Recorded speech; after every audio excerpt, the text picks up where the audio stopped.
खाने को नहीं है दाने और चले फ्रांस को डराने। यही हाल है आज पाकिस्तान का, जिसको आसमान से लेकर जमीन पर पटकने का काम किया है फ्रांस ने। कहा जाता है कि किसी भी देश का राष्ट्रीय अध्यक्ष यानी कि पीएम या फिर प्रेसिडेंट बड़ा ही दूरदर्शी और प्रभावशाली नेता होना चाहिए, क्योंकि अगर वो कोई सही निर्णय लेता है तो उसका फायदा पूरे देश और उसके नागरिकों को मिलता है, और अगर कोई गलती करता है तो फिर पूरे देश की आने वाली पीढ़ियां भी उस गलती का खामियाजा भुगतने को मजबूर होती हैं। लेकिन ये चीज पाकिस्तान के पीएम इमरान खान को बिल्कुल नहीं पता थी, और उन्होंने भी टर्की के राष्ट्रपति एर्दोगन की चापलूसी के चक्कर में फ्रांस और फ्रांस के राष्ट्रपति मैक्रोन पर न जाने कितनी टिप्पणियां कर दी, जिसका खामियाजा पाकिस्तान और पाकिस्तान की जनता को भुगतना पड़ रहा है। फ्रांस में छपे पैगंबर के कार्टून और राष्ट्रपति मैक्रोन के खिलाफ प्रदर्शन की चिंगारी को आग में बदलने का काम किया टर्की के राष्ट्रपति एर्दोगन और पाकिस्तानी पीएम इमरान खान ने। अब ये आग इतनी भड़क गई है कि कट्टरपंथी इस्लामिक ताकतों के आतंकवादी हमले पहले फ्रांस, फिर रशिया और अब कनाडा में जा पहुंचे हैं, जिसमें कई लोगों की जानें जा चुकी हैं और ना जाने अभी कितने लोगों की जानें और जाएंगी। अब ऐसे समय में जब इस आग को शांत करने की सख्त जरूरत है, तब कोई भी बड़ा इस्लामिक लीडर सामने आकर ऐसी घटनाओं की कड़ी आलोचना करके इनको रोकने की अपील बिल्कुल नहीं कर रहा।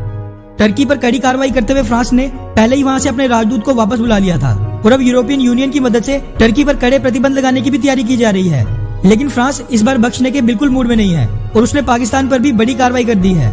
दरअसल फ्रांस से आ रही मीडिया रिपोर्ट्स के मुताबिक फ्रांस ने पिछले कल 183 पाकिस्तानियों का विजिटर वीजा अचानक ही रद्द कर दिया, और इनमें से 118 लोगों को अगली ही फ्लाइट से डिपोर्ट यानी कि पाकिस्तान वापस भी भेज दिया गया। और खास बात यह है कि 183 लोगों की इस लिस्ट में पाकिस्तानी खुफिया एजेंसी ISI के पूर्व प्रमुख की बहन भी शामिल है, जिनको फ्रांस से निकालकर वापस पाकिस्तान भेज दिया गया है। इसी के साथ अब फ्रांस में पाकिस्तान से आए उन लोगों की भी लिस्ट तैयार की जा रही है जो किसी भी तरह के अपराध में पहले शामिल हैं, और इन सभी लोगों को भी बड़ी जल्द फ्रांस से निकालकर पाकिस्तान वापस भेज दिया जाएगा। ताजा रिपोर्ट्स के मुताबिक फ्रांस में भी अब अमेरिका की तर्ज पर वीजा नियमों को लेकर कानून सख्त करने की बात की जा रही है, क्योंकि फ्रांस में हो रही आतंकवादी घटनाओं में दूसरे देशों से आए कट्टरवादी मुसलमानों की संख्या काफी ज्यादा है। इसी साल सितंबर के महीने में भी पैगंबर के कार्टून से नाराज होकर एक पाकिस्तानी नागरिक ने पेरिस में 2 लोगों पर छुरी से हमला कर उनको गंभीर रूप से घायल कर दिया था। और जब उसके घर वालों से मीडिया ने इस बारे में बात की तो उन्होंने कहा कि उनको गर्व है कि उनके बेटे ने मुसलमानों के लिए ऐसा काम किया। मिडिल ईस्ट में गृह युद्ध के कारण इस्लामिक देशों से ये सभी रिफ्यूजीज पाकिस्तान, टर्की, ईरान जैसे इस्लामिक देशों में ना जाकर यूरोप के देशों में गए, और वहां पर भी उन सभी देशों ने उनको खुले हाथों से स्वीकार किया।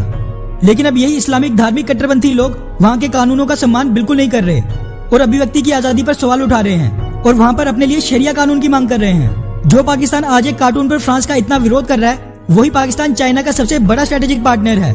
वो चाइना जिसने शिनजियांग प्रांत की मस्जिदों को सार्वजनिक शौचालय और बार और रेस्टोरेंट में बदल दिया है, और अपने देश में मुसलमानों की हालत बद से बदतर करके रखी है। उसके खिलाफ पाकिस्तान क्यों नहीं कुछ बोलता, उसका विरोध क्यों नहीं करता है?